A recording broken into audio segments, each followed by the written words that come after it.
Ekibiina kya FDC ekiwangaalira e Katonga kyaddaaki kimaze ne kifoominga ekibiina kyakyo ekipya okibbula okuva mu FDC. Bakituumye erinnya ki ng'omukwano gwange ali eyo ampuliriza? Kutegeeza nti nno nkwanirizaako nnyo ku Yugi Updates TV nti weebale kwekuumira ku mayengo ga Yugi Updates TV. Yonna gy'osinziza okuba ng'otuwuliriza kutegeeza nti nno okola kyamaanyi nnyo. Baganda bange abali e Bulaaya, abali emitala w'amayanja, abali e Qatar, Oman, Saudi Arabia, Dubai, US, UK, abali e Nairobi, mwenna nyongera mu maaso n'okubalamusaako nammwe abali e Canada sibeerabiridde. Mwebale kwekuumira ku mayengo ga Yugi Updates TV. Kutegeeza nti n'omukola kyamaanyi. Gw'atanaba kuba ng'osubscribinga mukwano gwange nkutegeeza genda maaso osubscribinge. Kaakati nno ekibiina kimanyikiddwa nga ekya FDC ekiwangaalira mu Katonga ekirimu bassenkulu omuli Dr. Kizza Besigye wamu ne Erias Lukwago, figa ez'amaanyi ezimanyikiddwa.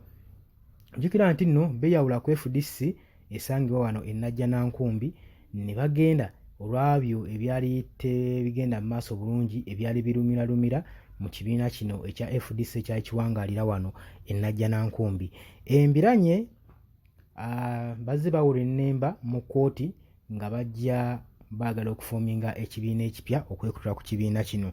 Muganda wange tebibadde birungi naye finale olwaleero balangiridde ng'ebafoominze ekibiina ekipya okibbula mu FDC ey'e Najjanankumbi okifuula ekibiina ekirala gwe omukwano gwange ali eyo ampuliriza. Kaakati FDC eya Katonga etubadde tumanyi obulungi ekoze muuvu yaayo nebbula ekibiina kibadde tumanyi obulungi nti FDC ey'e Katonga n'ekifuula PFF gwe mukwano gwange ali eyo ampuliriza. Kibadde kiyitibwa FDC Forum for Democracy, Forum for Democratic Change gwe mukwano gwange ali eyo ampuliriza. Bwekityo bwe kibadde kiyitibwa. Kaakati emyaka egimaze emingi ennyo nga kiyitibwa FDC, nga kiyitibwa Forum for Democratic Change. Kaakati bavuddeyo ne bagamba ti oluvannyuma lwe tumaze nga tuli mu political struggle nga twagala okuba nga tuggyako President Yoweri Kaguta Museveni nakyemalira. Kaakati bagambye nti nno amayengo nga gakyagenda mu maaso n'okuba nga gabuuka, kino kigenda kuba nga kikomekkereza campaign ne camps ezibadde zituula mu Najjanankumbi nga kikuliddwamu Patrick Odoi Amuriat eky'e Najjanankumbi, Northern Nandala Mafaabi ne Jackie Sabiti nga party president, secretary general and national chairman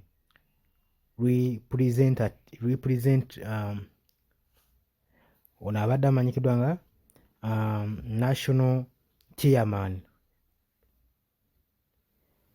n'abalala abadde batuula e Katonga Road abadde bakulirwamu Road Mayor Erias Lukwago ne Harold Kayija ne Ambu Waswa Biriggwa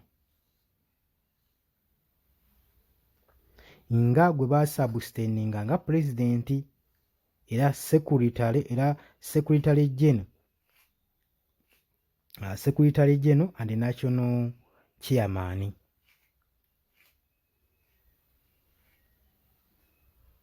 Ng'oggyeko ebizibu byabadde tuwulira mu ŋŋambo nti Nandala Mafaabi ne Patrick Odoi Amuriat nti baalisiivinga evil money okuva ewa Pulezidenti Yoweri Kaguta Museveni basobole okuba nga bamenyaamenya FDC oba nga baggyawo FDC era ezimu ne bazikozesa nga funds nga zibayambako okukozesa nga funds ku Amuriati's presidential campaign ezaaliwo mu 2021 elections.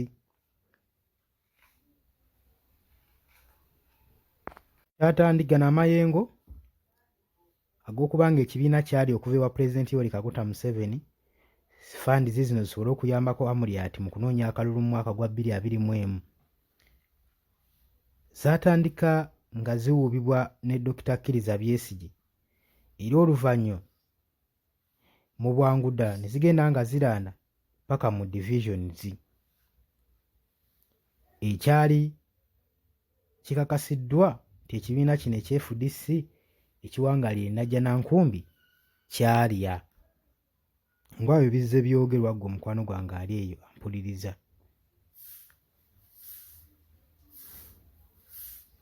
Kakati nno Katonga yalwankingiddwa nationwide. Consultative meetings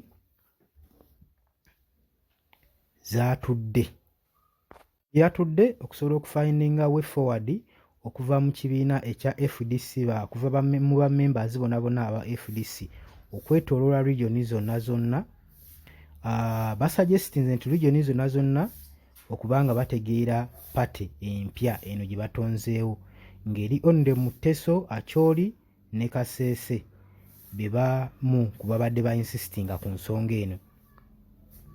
Oluvannyuma lwa successful obuwangizi okugenda mu maaso mu ggwanga lyonna okubanga bamaze okuŋŋaanya opinion zonna, Katonga egenda kubanga eholdinga their first time ku National Delegates Conference at Besigye's office mu Katonga. Jjukira eno Besigye gy'alina ofiisi ye. Bagambye nti bamemba bonna baagulewinze era bakkiriziganyiza era bali kimu basobole okuba nga bagonjoola former democratic change, basobole okuba nga basolovinga ekibiina kyabwe ekibadde kimanyikiddwa obulungi nga FDC ekya Forum for Democratic Change ekitonzeewo ekkubo okubanga kisobola okuggulawo ekibiina ekipya okumala okuva emyezi 6 sobole okuba nga bawinding up ne FDC business bamanye nti nno ekyo bakimaze. Ng'omukwano gwange ali eyo ampuliriza. Kakati n'ebitasaanidde kulekebwa mabega mu 2026 election. Katonga yamaze oludde okubanga emaze okusubmitinga formal request yaayo okuregisteringa reserves zonna amannya ageetaagisa mu political party empya. Kino nno kiwadde abantu eddembe okubanga bategeera ekibiina kyabwe ekipya ekitondeddwa okuva mu FDC ekimanyikiddwa nga PFF ekivunula nti People's Front for Freedom. People's Front for Freedom.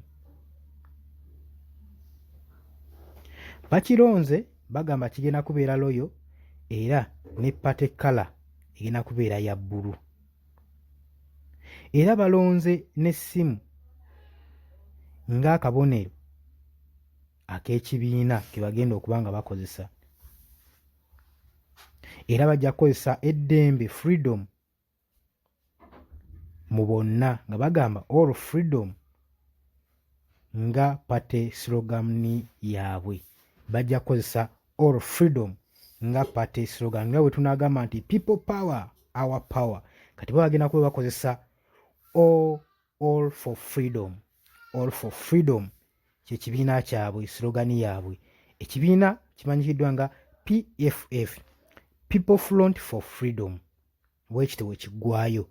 Kiki kibadde FDC Forum for Democratic Change. era n'akabonero kabadde ka kisumuluzo.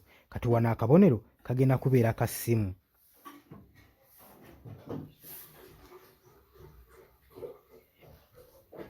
Kaakati nno kuba nti obudde butuliiridde empinda naye gye bujjako tugenda baleetera bameka abasayininze signature mu kibiina. Tugenda kubaleetera bameka abasayininze oba bataddeko emikono abakulembeze mu opposition abagenda okuba nga batambula n'ekibiina.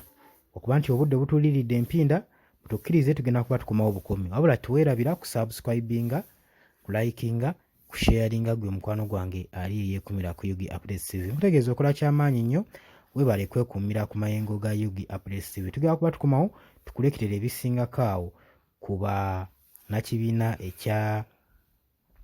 kibiina kino ekya PFF kuba kati bakyali ba FDC gwe mukwano gwange ali eyo ampuliriza. Tubaagala nnyo, mwebale nnyo, mwebale butava ku Yugi Updates TV.